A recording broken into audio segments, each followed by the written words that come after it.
Everyone, now the next topic of discussion is arithmetic means. अब इसमें arithmetic mean में हम क्या डिस्कशन करने जा रहे हैं? Insert an arithmetic mean between A and B.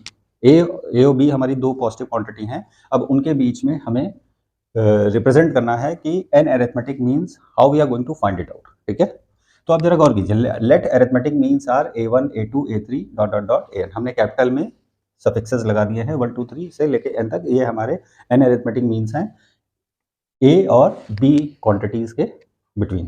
ठीक है, अब जरा ध्यान दीजिए, अगर ये अरिथमेटिक मीन्स हैं इन दोनों क्वांटिटी के, तो वी विल से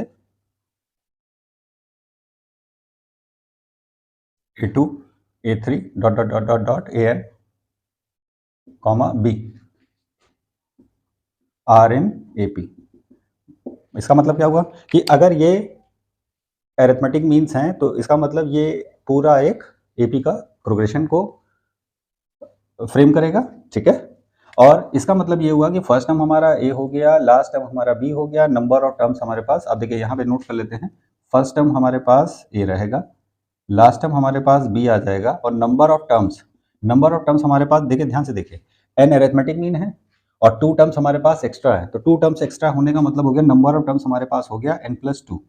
अब हमें क्या चीज फाइंड आउट करनी है? हमें फाइंड आउट करना है कॉमन डिफरेंस। क्या फाइंड करना है? Common difference. लास्ट टर्म का फॉर्मूला अप्लाई करेंगे। After applying the last term formula,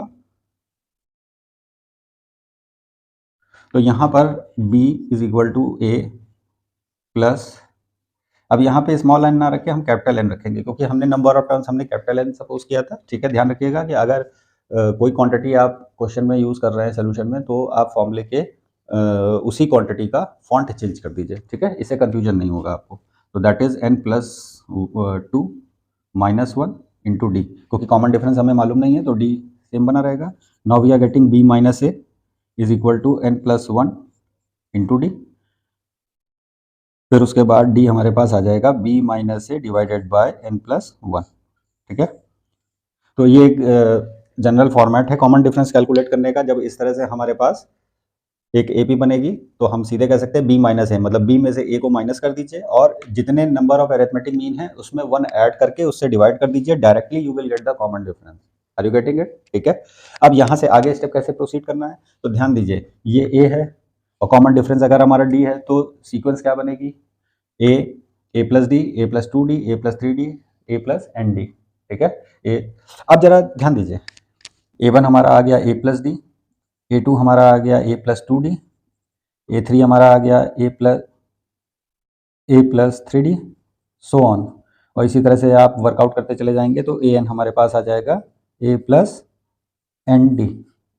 ठीक है, तो यहाँ पे आपको एक चीज दिखाई देगी कि जितना यहाँ पे इस पे सफिक्स लगा होगा, 1 है तो d का कोफिशिएंट 1 आ रहा है, 2 है तो d का कोफिशिएंट 2 आ रहा है, 3 है तो d का कोफिशिएंट 3 आ रहा है, n है तो d का कोफिशिएंट n आ रहा है। ठीक है, तो यहाँ से पहले इतना समझ में आपको आ गया कि कैसे हम कॉमन डिफरेंस कैलकुलेट करेंगे लास्ट टर्म का फॉर्मूला यूज करके, और यहाँ पर हम कैसे अरिथमेटिक मीन मेंशन। ध्यान दीजिएगा, ये जो भी स्टार्टिंग में nth टर्म आपने पढ़ा उससे मत कंफ्यूज कीजिए। क्यों? क्योंकि यहाँ पे जितना सफिक्स होगा उतना ही d का कोफिशिएंट होगा, और nth टर्म में क्या होता था कि जितना n की वैल्यू वहाँ पे होती थी, d का कोफिशिएंट उससे 1 लेस क्वांटिटी होती थी। जैसे अगर हम कह रहे हैं 11th टर्म, तो हम कहते थे a+10d, तो वहाँ पे d का कोफिशिएंट 10 होगा, जबकि हम 11th टर्म की बात करें। Are you getting it? यहाँ पर जो सफिक्स होगा वही d का कोफिशिएंट होगा। इस बात को आपको ध्यान रखना है, ये मिस्टेक नहीं करनी है, ये एरर का पॉइंट है। ठीक है, तो यहाँ पे be careful while calculating the arithmetic mean, don't get confuse with the nth term. Okay, अब देखिए, हमने डिफरेंट अरिथमेटिक मीन्स फाइंड कर लिए, तो हमारे पास एक क्वेश्चन क्या बन रहा है कि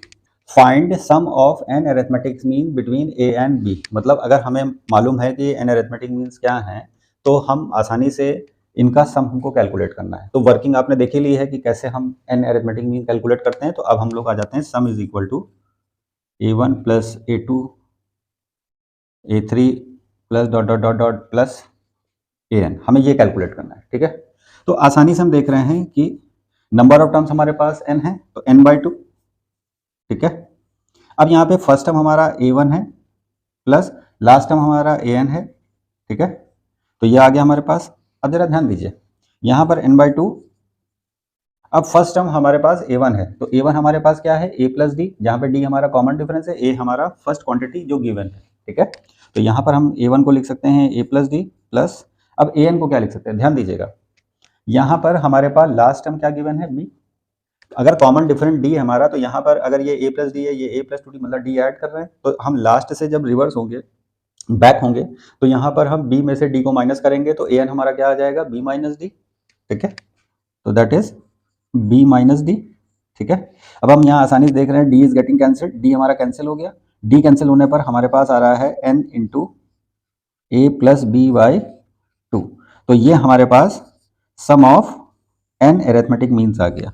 अब sum of n arithmetic mean का शॉर्टकट क्या है कि अगर आपके पास 2 क्वांटिटीज गिवन है और वो कह रहा है कि इसके बीच में n एरिथमेटिक मीन्स हैं, तो उनका सम फाइंड कीजिए, तो आप सीधे कह देंगे कि हमने जितने भी एरिथमेटिक मीन मतलब कितने रखे हैं, n, और आप a और b का आप एरिथमेटिक मीन कैलकुलेट कीजिए और बस n से मल्टीप्लाई कर दीजिए, तो you will get the sum of all the arithmetic means. ठीक है, ये शॉर्टकट है, इसको याद रखिएगा, क्या कि sum of all the arithmetic mean between 2 given quantities is equal to n times the arithmetic mean of those 2 quantities. Okay, I hope you understand. Video को पॉज, कहीं पे कोई चीज ना समझ में आ रही, वीडियो को पॉज करके आप आसानी से इस बात को रिवाइज कर सकते हैं और थॉरली देख सकते हैं कि हाउ वी हैव कैलकुलेटेड। ठीक है, थैंक यू।